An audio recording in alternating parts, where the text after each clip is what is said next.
इस वीडियो को लाइक करें और ज़्यादा से ज़्यादा शेयर करें ताकि लोगों तक बआसानी हक पहुंच सके। हाँ जी, यहवे को ले लीजिए।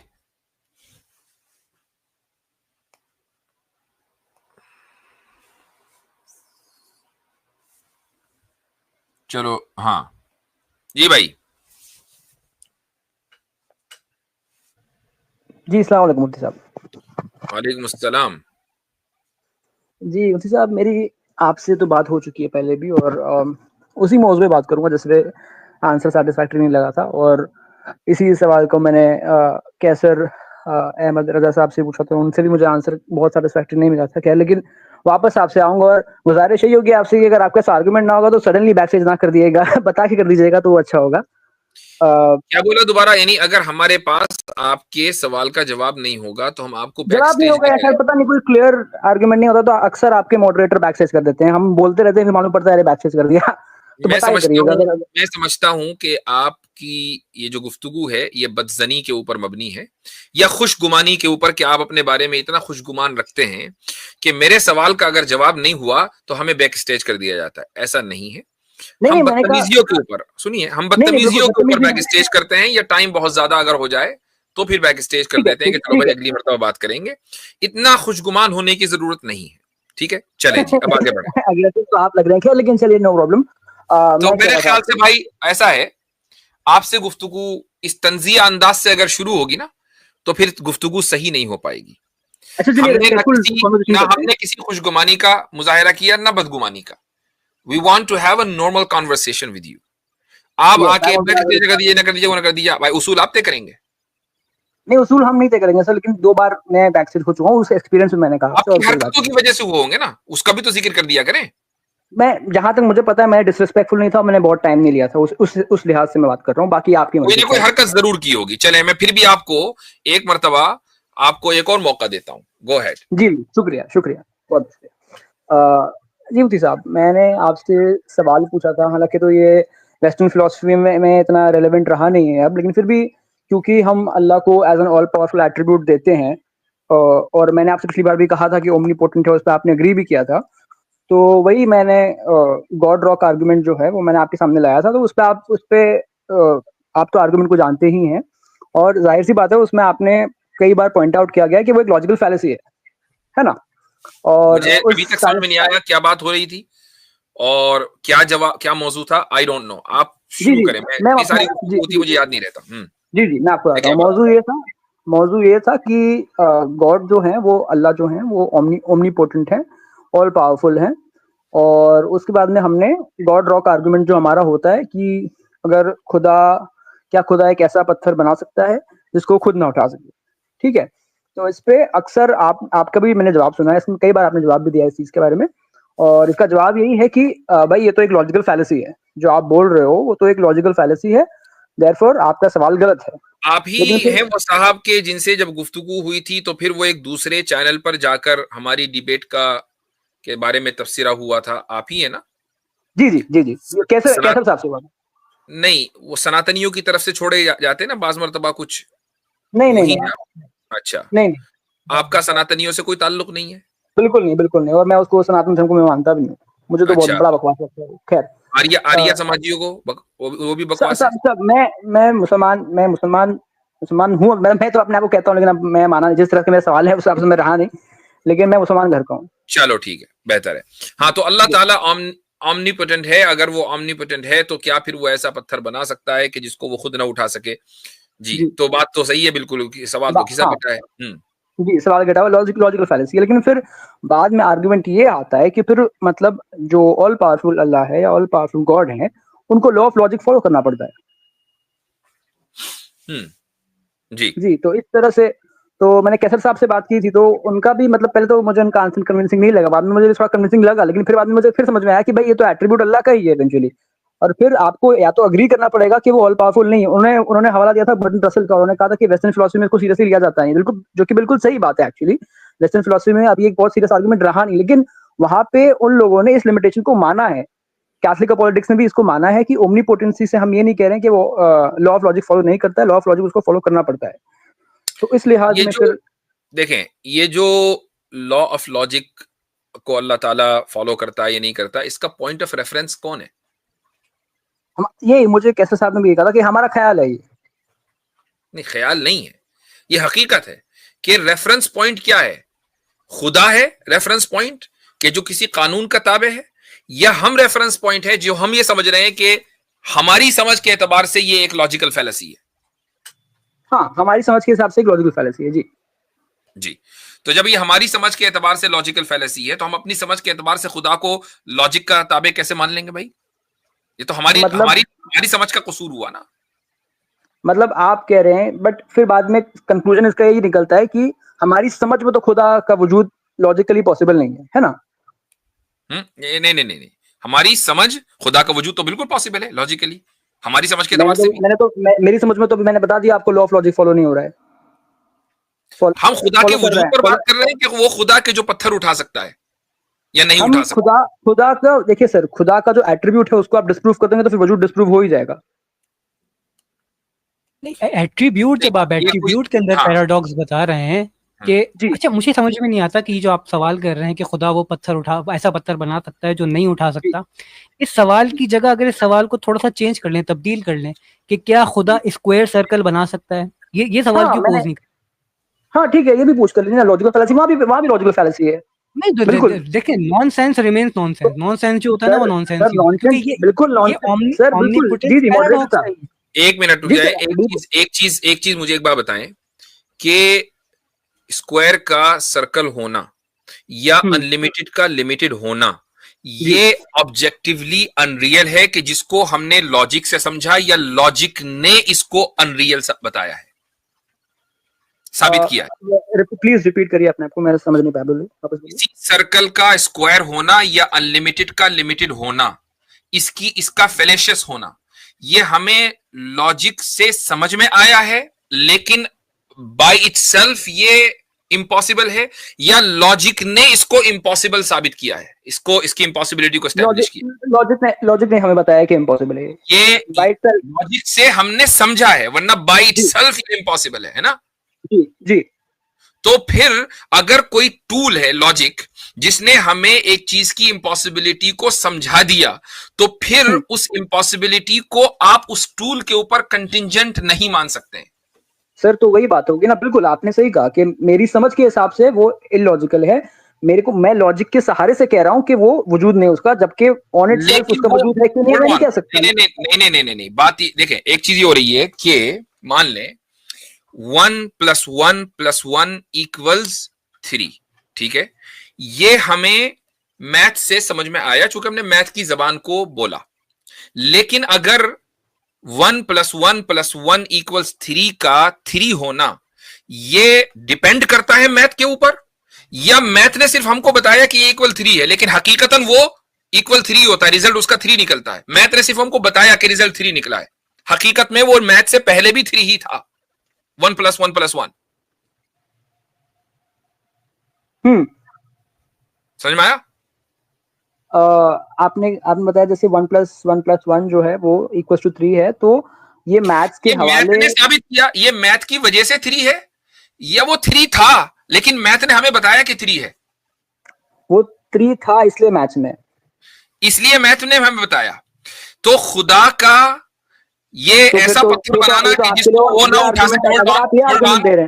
अब रुक जाइए, अब मुझे बोलने दीजिए। खुदा का ऐसा पत्थर बनाना कि जिसको वो ना उठा सके, ये फ्लैशस है, ये इम्पॉसिबल अपने में है। इम्पॉसिबल हमें लॉजिक ने बताया कि इम्पॉसिबल है, कि वो लॉजिक के ऊपर डिपेंड नहीं करता। देयरफॉर 1+1+1+ का 3 इक्वल होना ये मैथ की वजह से नहीं है। अब ये 3 जो रिजल्ट निकला है ये मैथ के ऊपर डिपेंड नहीं करता है। मैथ ना भी होती तब भी वो 3 होता, ये स्टेटमेंट तब भी फेलेशियस ही होता अगर लॉजिक ना होती। तो खुदा लॉजिक के लॉ को फॉलो नहीं करता, लॉ ऑफ लॉजिक ने सिर्फ हमें बताया कि ये फेलेशियस है।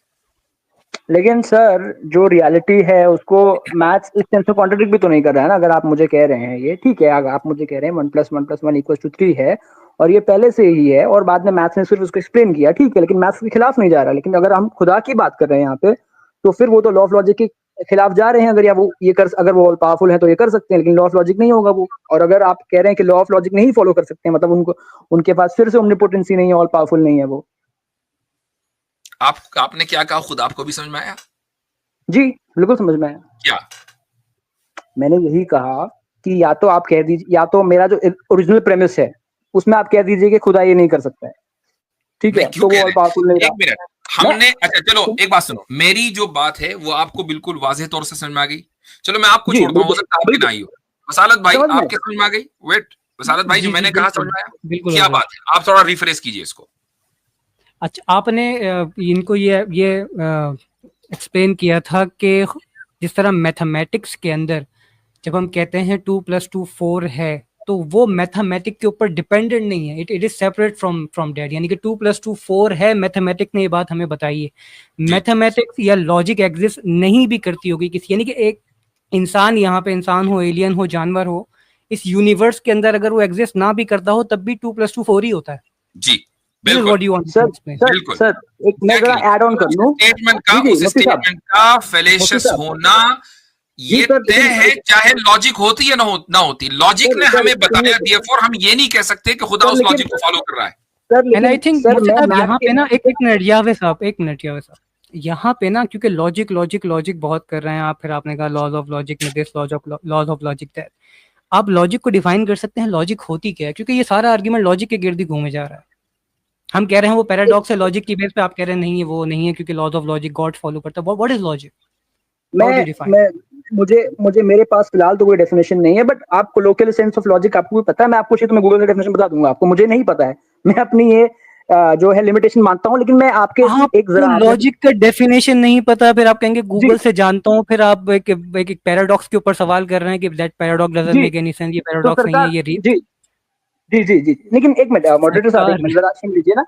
जी अ, जो 2+2=4 है, आपने कहा ये मैथ्स के हवाले से नहीं है, तो हकीकत में है, लेकिन मैं तो कभी नहीं मैथ्स का हवाला देता हूँ कि 2+2=10।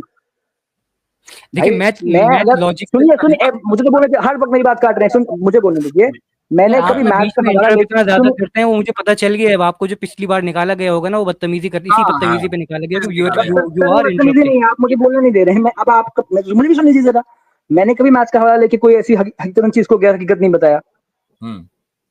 है ना। तो हमने फिर अगर हमने आप कह रहे हैं लॉजिक कि के अब हमने आप हमने लॉजिक के कौन से उसूलों से ये साबित किया है कि ये स्टेटमेंट फ्लेशियस है, वो उसूल जरा बताएं।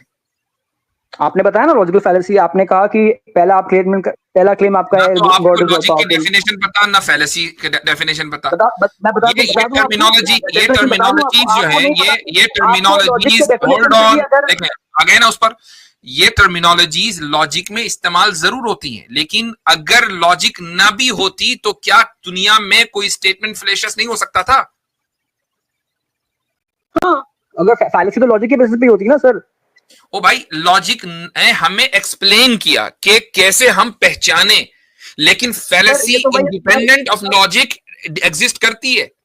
लेकिन कैसे लॉजिक सिर्फ हमें ये बताइए बताती है, हमें ये जानने और बताइए समझने अब में आपने मदद कहा। करती है। मिसाल के तौर पर, होल्ड ऑन, मिसाल के तौर पर कम्युनिकेशन है, जानवर भी कम्युनिकेट करता है, एक बच्चा भी कम्युनिकेट करता है, लेकिन जबान जब वो सीखता है तो उस कम्युनिकेशन को बेहतर तरीके से वो अपना पैगाम पहुंचाता है। लेकिन क्या कम्युनिकेशन वो है कि मुझे भूख लग रही है, ये किसी जबान के ऊपर डिपेंड करता है? नहीं।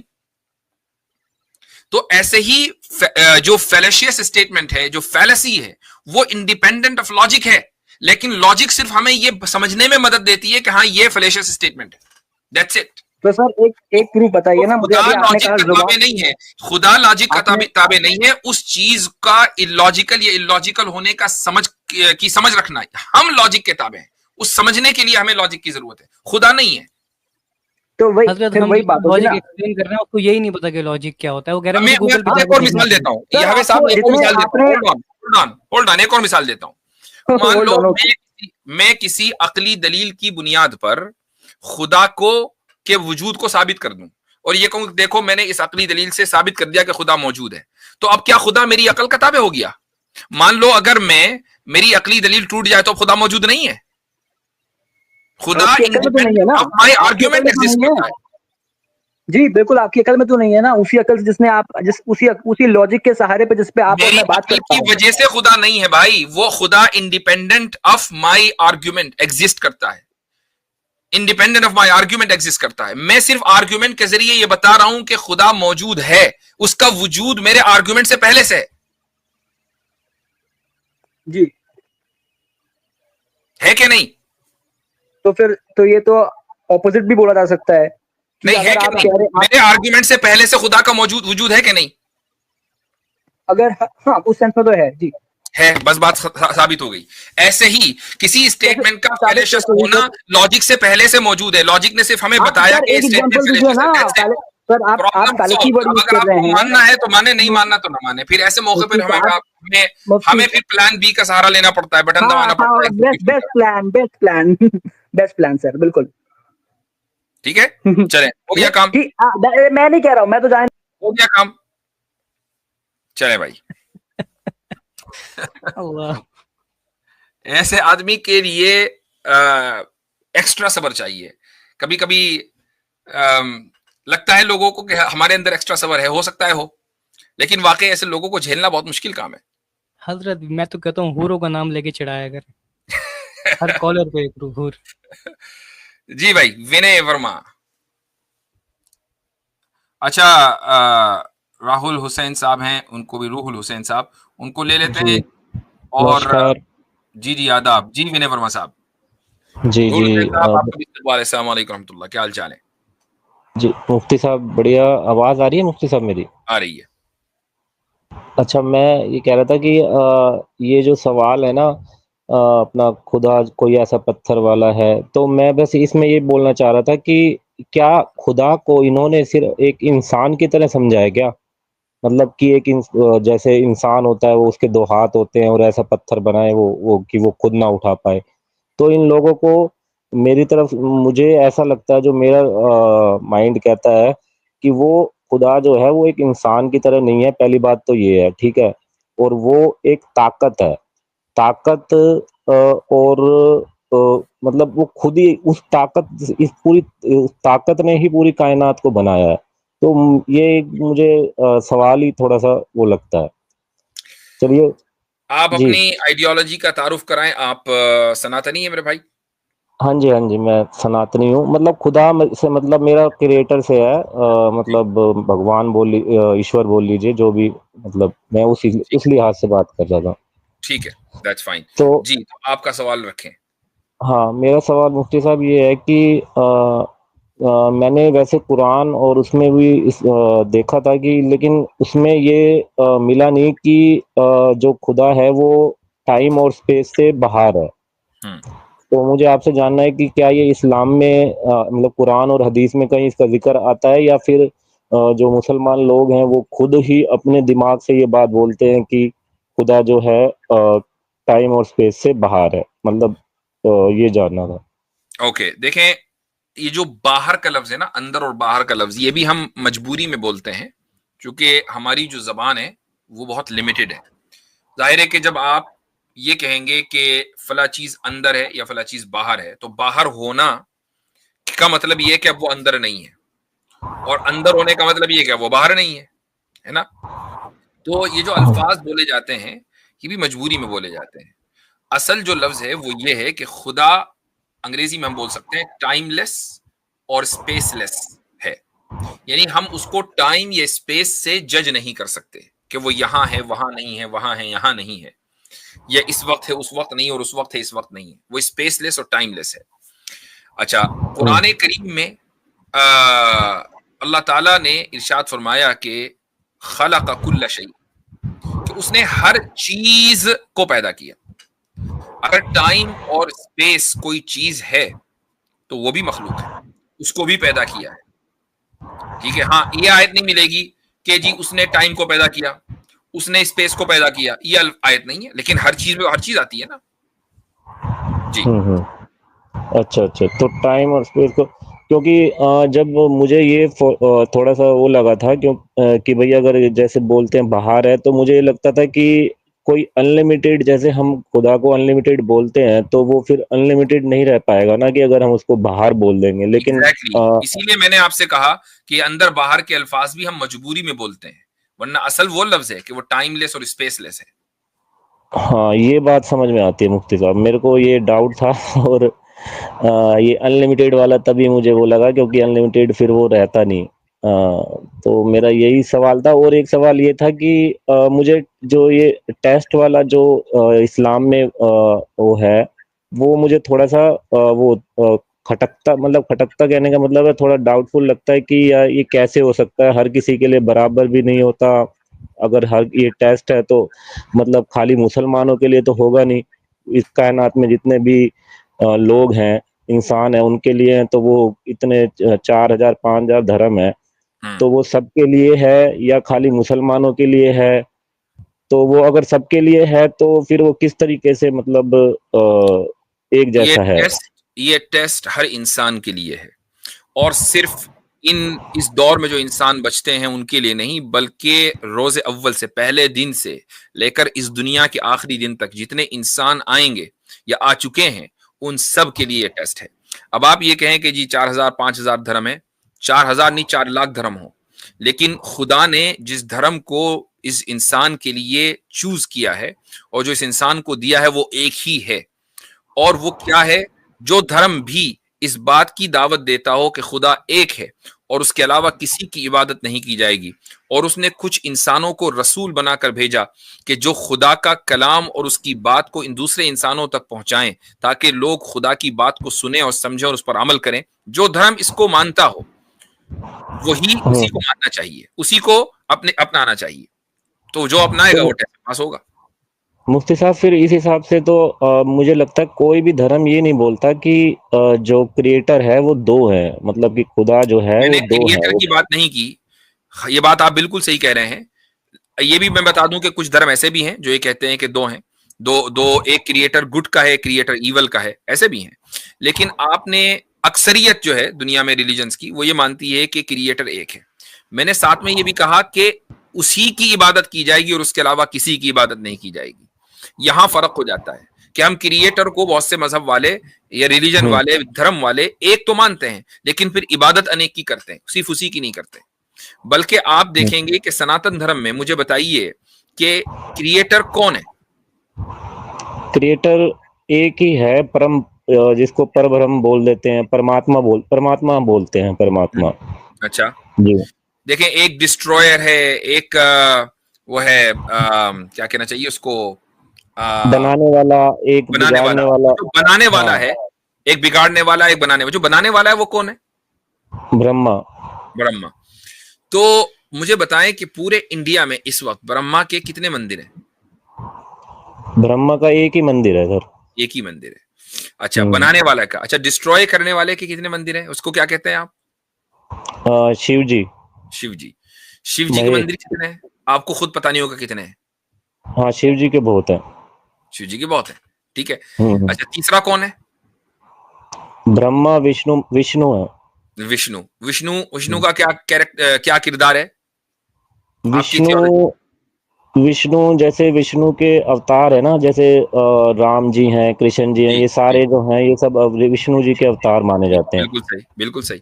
अब मुझे एक बात बताएं कि जो बनाने वाला है वो बना के साइड लाइन हो गया, उसको कोई पूज ही नहीं रहा। एक मंदिर, या तो फिर एक भी ना हो भाई। अगर वो पूजनीय नहीं है तो फिर एक भी नहीं होना चाहिए। लेकिन एक होने का मतलब ये है कि पूजा तो जाएगा, लेकिन ये क्या बात हुई कि एक ही मंदिर में पूजा जा रहा है, दुनिया में कोई दूसरा उसको पूछता ही नहीं। नहीं, उसका कहानी है अपना मुफ्ती साहब। अच्छा। हमारे इसमें ना, उसमें एक अलग कहानी है कि ब्रह्मा जी का कुछ बोला जाता है, तो उनको कोई श्राप मिला था, और ब्रह्मा जी पहली बात तो मतलब एक ये समझाने के लिए है कि इस सृष्टि को बनाने के लिए, जैसे मतलब एक प्रधानमंत्री है, उसके नीचे वो कर दिए, मतलब जो मतलब ये कार्य संभालेगा, ये कार्यालय संभालेगा, तो इस तरीके से समझाने के लिए, मतलब एग्जैक्ट वो नहीं है कि हम इसको वो करें। तो ब्रह्मा जी की एक कहानी थी, इसलिए उनका एक मंदिर है। बाकी विष्णु जी के को श्राप मिल गया था। हाँ, श्राप मिल गया था। मुझे एक बात बताएं कि जिसने पूरी कायनात को बनाया हो, क्या उसको कोई शराब दे सकता है? वो मतलब परब्रह्म नहीं माना जाता उनको। ब्रह्मा भी मतलब हम इसमें ना बदलते, मतलब वो होते हैं, हर उसमें युग में बदलते रहते हैं। मतलब ये भी एक स्टोरी, मतलब उसके रूप में मान लीजिए आप, थोड़ा सा ये डिफरेंट है, लेकिन परब्रह्म एक ही है। मतलब अच्छा, कि जो वेदों में जिसका जिक्र है ना। मुझे एक बात बताएं, मैंने आपको एक जुमले में पूरी कहानी सुना दी कि इस कायनात का बनाने वाला एक है, इबादत होगी तो उसी की होगी, और उसने कुछ इंसानों को मुंतखब किया जो दूसरे इंसानों तक खुदा की बात पहुंचाएं ताकि उसकी बात को सुने, समझे, अमल करें और अपनी जिंदगी को अच्छा बनाएं। इस एक सेंटेंस में पूरे दीन का, धर्म का खुलासा आ गया। इसमें कोई एम्बिग्युइटी, कहीं कोई अनक्लियरिटी है कि जी ये नहीं, बात समझ में नहीं आ रही है ना? बिल्कुल आपके नहीं है। यहाँ भाई ब्रह्मा जी उसको शराब मिल गया था, वो नहीं, उसकी स्टोरी कुछ दूसरी है, नहीं वहां पर भी ये हो गया था, वो असल में इस युग का था, वो उस युग का नहीं था। इतने हेज पेच, एम्बिग्युइटी और अनक्लियरिटी है कि एक आम आदमी तो फिर कभी भी रियलिटी तक पहुंच ही नहीं सकता। हाँ, मैं इस बात को एक्सेप्ट करता हूँ, एग्री करता हूँ आपकी बात से कि ये बात है सनातन में कि थोड़ा सा समझने का, और मतलब काफी कॉन्सेप्ट बहुत हैं, मैं ये मानता हूँ। कॉन्सेप्ट बहुत और नहीं है, कॉन्सेप्ट मतलब ही क्लियर नहीं है।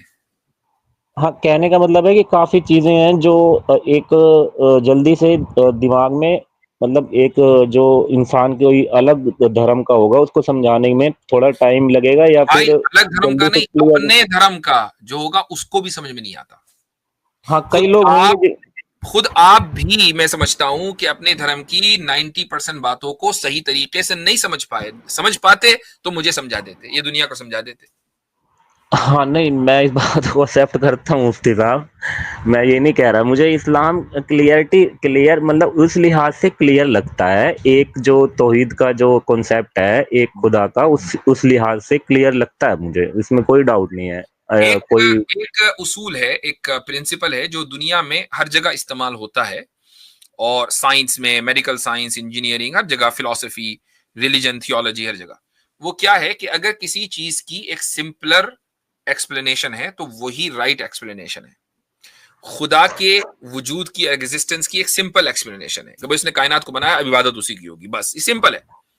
अब उसमें कोई हेज पेज, इधर उधर, दाएं बाएं, राइट लेफ्ट कुछ नहीं है, है ना? तो जो सिंपलर एक्सप्लेनेशन है वो राइट एक्सप्लेनेशन है। तो आम आदमी जो एक सिंपल एक्सप्लेनेशन को समझ सकता है, जान सकता है, आप एक हिंदू धर्म से ताल्लुक रखने वाले इंसान हैं, इसके बावजूद भी आप कॉन्सेप्ट ऑफ तौहीद को समझ रहे हैं, और आप बहुत से हिंदुओं को देखें, वो उनके यहाँ गॉड का क्या कॉन्सेप्ट है उनको समझ में नहीं आ रहा है, तो भाई सिंपल एक्सप्लेनेशन को माने ना सब लोग। हाँ, नहीं, वो हर किसी का, लेकिन मुफ्ती साहब अपना अपना वो है जो कि जिस तरीके से अपना जुड़ना चाहता है खुदा से, उस वो बिल्कुल क्रिएटर सही से, है, वो जुड़ सकता है। हर किसी को इख्तियार है, हर किसी को चॉइस है, कोई मजबूरी जबरदस्ती नहीं है। लेकिन जब हम हम्म, बात करेंगे धर्म की और मुख्तलिफ धर्मों की बात करेंगे तो ये बात तो आएगी ना कि सिंपल एक्सप्लेनेशन किसके पास है।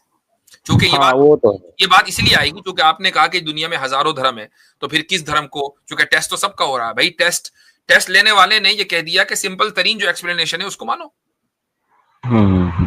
तो मुफ्ती साहब, जैसे अगर मान लीजिए मतलब इस्लाम में जैसे किसी का इंटरेस्ट हो, चाहे मान लीजिए मेरा भी हो, चाहे, तो मतलब जैसे और भी कई क्वेश्चन आते हैं, तो कई बार ऐसा होता है ना कि दूसरे चैनल पे मैं जैसे कई बार जाता भी हूँ, तो मतलब वो थोड़ा सा उस लिहाज से ले लेते हैं कि मतलब नेगेटिव उससे, कि ये थोड़ा सा इस्लामोफोब की तरह ले लेते हैं।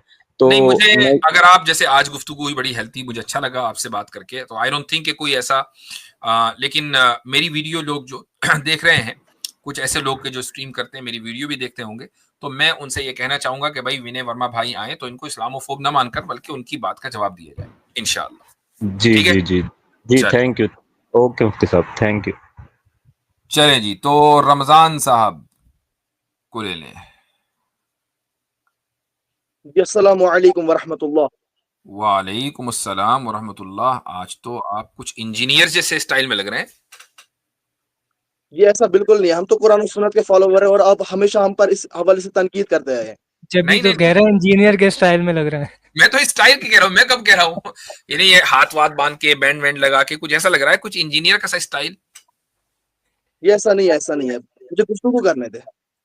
नहीं मतलब मैंने तो सिर्फ स्टाइल पूछा, आप कह देंगे नहीं इंजीनियर का स्टाइल तो वाहियात स्टाइल है, उसे कौन अपना है? ठीक है, बहुत अच्छी बात है।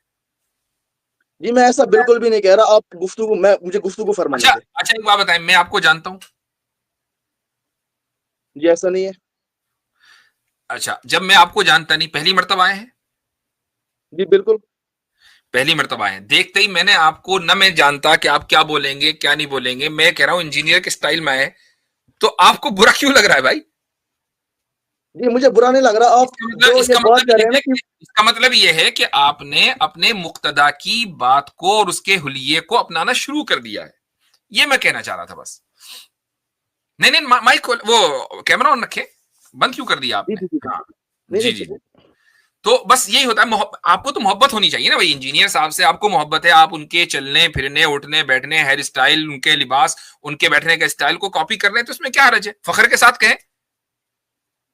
जी अगर ये रियलिटी होती तो मैं बताता ना, जब ये रियलिटी नहीं है, ये मेरा अपना स्टाइल है। खैर ये बड़ा हुस्न इत्तेफाक है कि आप उनको, उनके फॉलोवर भी हैं, उनका स्टाइल और आपका स्टाइल इतना मैच कर रहा है, ऐसा लग रहा है आप उनके छोटे भाई हैं। चलें जी जी जी बिल्कुल बिल्कुल बिल्कुल। जी आप मुझे यहाँ पे कुछ सवालात रखने, 2 सवाल मुझे रखने हैं बिल्कुल। जी आप क्या मैं रख सकता हूँ? अब यहाँ तक पहुंच गए तो बिल्कुल रखेंगे इंशाल्लाह। एक सवाल रख ले पहले। जी जी जी जैसा कि आपको पता है कि अभी तमाम मकतब फिक्र के उलमा जो है वो इस चीज पर एम्फसाइज करवा रहे हैं कि हमें इत्तेहाद चाहिए, हम उम्मत को मुत्तहिद करना चाहते हैं। तो टॉप ऑफ द लिस्ट जो मुख्तलिफ मकतब फिक्र की किताबें, बरेलियों की हुसामुल हुरमैन और इसी तरह से देवबंद की अल मुहन्नद अल मुफन्नद, हिंद की तलवार एक सिटियाए हुए पागल बाबे के ऊपर। अच्छा, अब उसमें सफा नंबर 25 में आया है कि जो बरेलवी है ये शैतानी लश्कर है, और सफा नंबर 30 में आया है कि जो अहदीस है ये खवारिज की जमात है। अब आप कहते हैं कि ये हमारे अकायद नहीं है। अच्छा, अगर ये आपके अब अकायद नहीं है और इंजीनियर मोहम्मद अली मिर्जा साहब हाफिज़हुल्लाह तआला मिनल जन्नति वन नास, उन्होंने जी जी मैं सुनना, मजा आ रहा बहुत। जी जी जी जी जी जी जी उन्होंने इन तमाम किताबों की खुराफातों को हाईलाइट किया।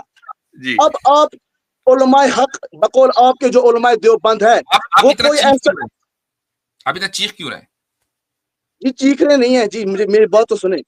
नहीं मैं बात सुन रहा हूँ, चीखे मत, यानी हाइपर ना हो, नॉर्मल अंदाज से बात करें जी, इंजीनियर वाली बात ना करें जी, गुफ्तगू आम का ये बात नबी करें। करीम सल्लल्लाहु अलैहि वसल्लम का स्टाइल है, चीख कर बात करना।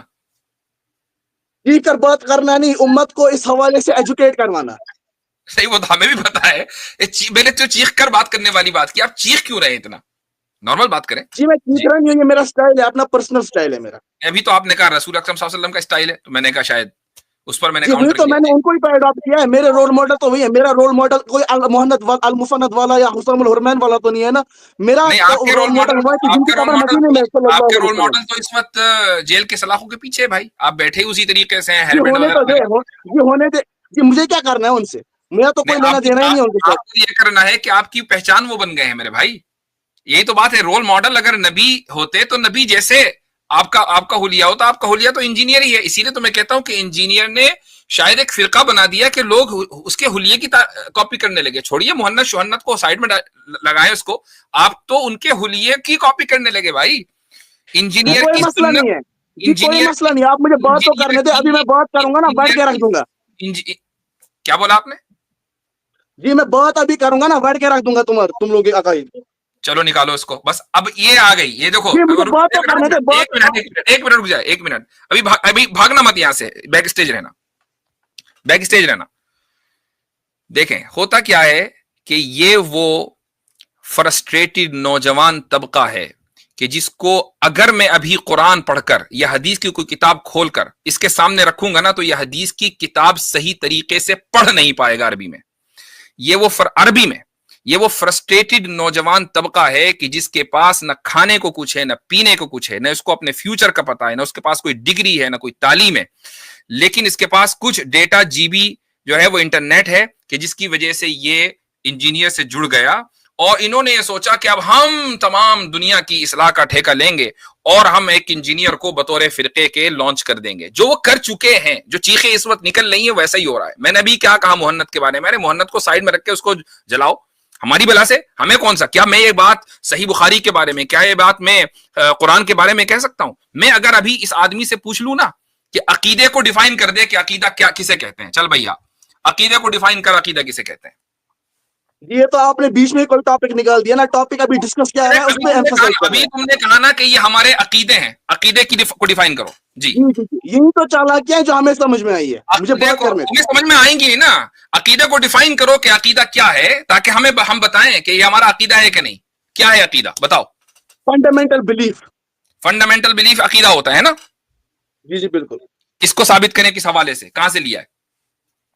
ये आप सवालों में से सवाल निकालेंगे, मुझे सवाल तो करने हैं, कर रहे क्यों है भाई? क्लेम है तुम्हारा, तुमने दावा किया कि अकीदा कहते हैं फंडामेंटल बिलीफ को। What is your reference? आपको तो है ना भाई, हम तो बगैर रेफरेंस की बात ही नहीं करते। करो भाई, रेफरेंस दो। ये बहुत तो कर रहे थे, आप तो बात भी नहीं कर रहे थे, आप तो बात रहे सीधा। इसीलिए बैठे हो अभी तक के, आपकी बात का जवाब दे रहा हूं, रेफरेंस दो। अभी आपने अल मोहन्नद का नाम नहीं सुना, आपकी तो चीखें निकलनी शुरू हो गई। चीख कौन रहा है तो दुनिया जान रही है, चीख कौन रहा है दुनिया जान रही है, अल्फाज का इंतखाब भी सही कौन कर रहा है ये भी दुनिया जान रही है। तो मुझे बताएं कि अकीदे की डेफिनेशन क्या है और उसका रेफरेंस क्या है। क्या मुझे गुफ्तगू करने दे प्लीज। अच्छा एक बात बताऊं, अगर मैं कोई अरबी की किताब आपके सामने रखूं तो क्या आप पढ़ लेंगे? जी अब ये दूसरा टॉपिक हो गया। दूसरा नहीं, वही टॉपिक है। दीन के बारे में बात ही उसकी कबूल होगी जो दीन की जबान जानता हो। जो दीन की जबान से कोरा हो उसको क्या हक है भाई दीन की बात करने का? अच्छा आप मुझे बस इतना बताएं, अल मुहन्नद अल मुफन्नद आपकी बुनियादी किताब है या नहीं? नहीं है। की किताब है या नहीं है, मेरी नहीं है। अच्छा नहीं है ना, तो आप उलमाए हक ऐसी कोई गैदरिंग क्यों नहीं करते कि जिसके अंदर आप इस किताब को जला दे? मुझे इस बात का जवाब चाहिए कि क्या तुम अरबी की कोई किताब पढ़ सकते हो कि नहीं पढ़ सकते? जी मैं तो पब्लिक को यही कहूंगा कि देखिए आपके मुफ्ती कैसे भाग रहे हैं। पढ़ सकते हो कि नहीं पढ़ सकते हो? मैं तो देखो क्लियरली जवाब दे चुका हूं। मुझे बताओ कि तुम अरबी की किताब पढ़ सकते हो कि नहीं पढ़ सकते? दुनिया देख रही है कि इंजीनियर ने किस तरीके का जाहिलों का और बदतमीजों का टोला तैयार किया है कि जिनको ये पता नहीं है कि अरबी जबान के अंदर दीन के जो जवाहिर छुपे हुए हैं उनको किस तरीके से एक्सट्रैक्ट करना है। You know nothing. और इस जहालत के बावजूद आप लोगों की हिम्मत है, बल्कि बेजा जुर्रत है कि आप हम लोगों के मुंह आके लगते हैं। लिटरली ये मेरी अभी तक के वुसअत ज़र्फी है कि मैं आपको बर्दाश्त कर रहा हूं आपकी तमाम तर बदतमीजियों के बावजूद। और दुनिया देख रही है कि इंजीनियर ने जो टोला तैयार किया है, वो अगर इंजीनियर आज मर जाएगा ना तो उसके नाम पर जो मजार तैयार होगा उसके मुजाविर आप ही होंगे। चूंकि आपने जो हुलिया इख्तियार किया हुआ है ना, जो हुलिया इख्तियार किया हुआ, उससे पता चल रहा है कि इंजीनियर एक फिरका लॉन्च कर चुका भाई। अब मैं आपकी खिदमत बताऊं, आपकी खिदमत हो गया। चलो भाई आगे।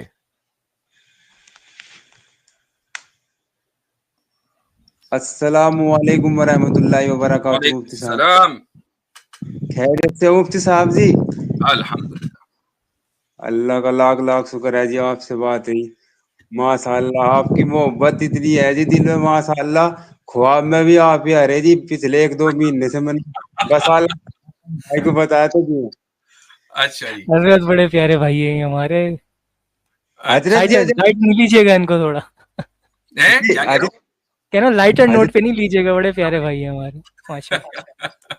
माशाल्लाह वाकई में ख्वाब में आना हुई है वैसे आपने। बिल्कुल अल्लाह इस बात का गवाह है जी। बिल्कुल मैं ऐसा बिल्कुल झूठ कैसे बोल सकता हूँ आप सल्लल्लाहु अलैहि वसल्लम की उम्मत में रह के जी। जब मुझे आप 127वीं स्ट्रीम लगातार देखते होली जो मेरे पिछली जो छुट्टी हुई थी, अच्छा जी, सब बता दी मैंने, सब सुन ली। अब्दुल कादिर की ठोड़ दे, मैं आपके दोस्त हो गए, मैं बता रहे थे कि मुझे तकदीर के बारे में कुछ एतराजात थे तो उन्होंने आपकी मुझे स्ट्रीम का हवाला दिया था। तो माशाल्लाह मैं जब तक आपकी स्ट्रीम देखने लगा था 80 या 81 एपिसोड थे, और तो मैंने सोचा 80 जो बचे हुए हैं मैंने में भी मुकम्मल कर दिए और 127 वाले अल्हम्दुलिल्लाह। और वैसे जितने भी आपकी वीडियो है रमजान में आप तफसीर करे, मैं सब देख कर डाल दिए। एक आधी ऐसी वीडियो बच रही होगी यूट्यूब पे जो मैंने देखी ना हो। तो फिर तो ख्वाब में आना बनता है भाई। इतना सब देख लिया तो अब तो ख्वाब में आना ही होगा ना। जी बिल्कुल। जे रमजान भाई आए थे ना, ये भी मेरे से पहले जो स्ट्रीम आप ना भी निकाल, ये मुफ्ती अब्दुल्ला मिनाज के चैनल पे भी गए थे जी मेरे से पहले ही। अच्छा ओके।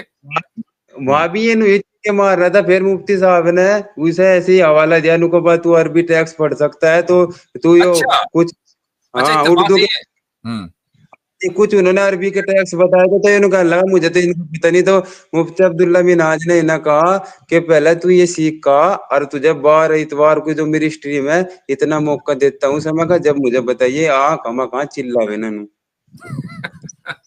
वैसे आपकी जबान सुन के बड़ा अच्छा लगा। मुजफ्फरनगर के हैं क्या? जी जी, जिला बागपत के। हाँ देखो, जबान से पहचान गए कि किस जिले के। मुजफ्फरनगर, बागपत, क्या लहजा जो है यही वाला है, माशाअल्लाह। नहीं ठीक भाई, है। इस तरह के जब भी लोग हमारे पास आए ना, तो उसके बाद आप आ जाया करें, हम आपको नाम देंगे मन्ने तन्ने एंटी डिप्रेसेंट। हजरत तो जी ये रमजान भाई मेरे से पहले गए, तो ये 2-3 गांव में भी, हमारे गांव में भी ऐसे ही सुनने वाले हैं। पर लेकिन अल्हम्दुलिल्लाह, अल्लाह का लाख लाख शुक्र है, मन्ना आपकी जो मैं 107वीं वीडियो, 107 एपिसोड में आपने इंजीनियर अली मिर्जा का पर्दा पास करके वो बनाई थी 4 घंटे कुछ की, और जी उसके बाद जो तुमने बनाई थी मसलकों की, स्कूल ऑफ थॉट, इमाम अबू हनीफा का, इमाम मालिक का, इमाम शाफी का, इमाम अहमद बिन हंबल का, उन्हें सबको मैंने रिकॉर्ड करके जहन में बिठा के उन्हें एक्सपोज करा। माशाअल्लाह में मेरे दा सही बात करा, मैं ऐसी खुरापात करते रही जैसी भी करके गया हूं। इतनी चले, इतनी मैं ठीक ठीक, हर माशाअल्लाह। तकदीर के बारे में इंसान अल्हम्दुलिल्लाह दूसरों को डिपेंड भी कर लूं और अपने एतराजात भी खूब फिट कर लूं। जी मुझे जबरदस्त। आपसे एक गुजारिश है, जी जो आप मिसाल दो, इसकी इस किताब का हवाला दे दो मुझे। ये किताब आपने कहाँ पर है, वो आप कहाँ मुताला करता हो, जिससे मैं भी मुताला कर, या आप ये अपनी जहन से। ये मिसालें जो हैं अक्सर जो आती हैं, आपने पूछा इसलिए जवाब दे रहा हूं, ये कोई कहीं किसी किताब में लिखी भी नहीं होती है, इल्ला माशाअल्लाह। लेकिन बहुत सी मिसालें, जब आप किसी काम मेहनत मैदान में काम करते रहते हैं ना, तो फिर जी अल्लाह ताला आपकी मदद करता है और ऐन मौके पर कुछ बातें जहन में अल्लाह ताला डाल देता है। तो अक्सर व बेशतर ऐसा ही होता है। ये ज़ालिका फ़ज़्लुल्लाहि यूतीही मन यशा, ये अल्लाह ताला का फजल है। तो किसी किताब में ये मिसालें विसालें नहीं लिखी हुई है। तो जब कोई तीस या मुलीद आपके चैनल पर आवे ना, जब आप मिसाल का मिसाल, मगर जब मुफ्ती साहब की तरफ तो मुझे लगा मिसाल आली, तो मुझे पता लगा ये मिसाल अपनी ग्रीन बोर्ड हो लिया, तो इसका कोई ओके, तो मिसाल को आपने यॉर्कर मान लिया।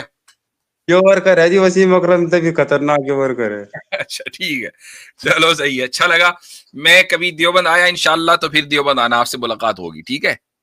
अल्लाह आप सब मिलने की पूरी गुजारिश है, दिली तमन्ना है अल्हम्दुलिल्लाह। इनके भी मैंने करा था इमाम साहब के साथ में प्लान, लेकिन उनके कुछ मसरूबात की वजह से उनका टाइम निकल नहीं पाया। अरे किल्ला मेरा ऐसा कुछ वो बना नहीं, इंशाल्लाह चलो इनका जो आओगे तो मुझे मुफ्ती अब्दुल कादिर की ठोर ने भी कह रखा, मैं अच्छा, जल्दी जाऊंगी। ठीक है ठीक है ठीक है, सही है इंशाल्लाह। ठीक है जी, चले, दुआ। आप भी इंशाल्लाह दुआ में याद रखें। बसारत भाई 100% समझ में आई बात, ये वाला लहजा या नहीं? बिल्कुल बिल्कुल हजरत। 100% ठीक है। जी हाँ। तो इस वीडियो को लाइक करें और ज़्यादा से ज़्यादा शेयर करें ताकि लोगों तक हक पहुंच सके।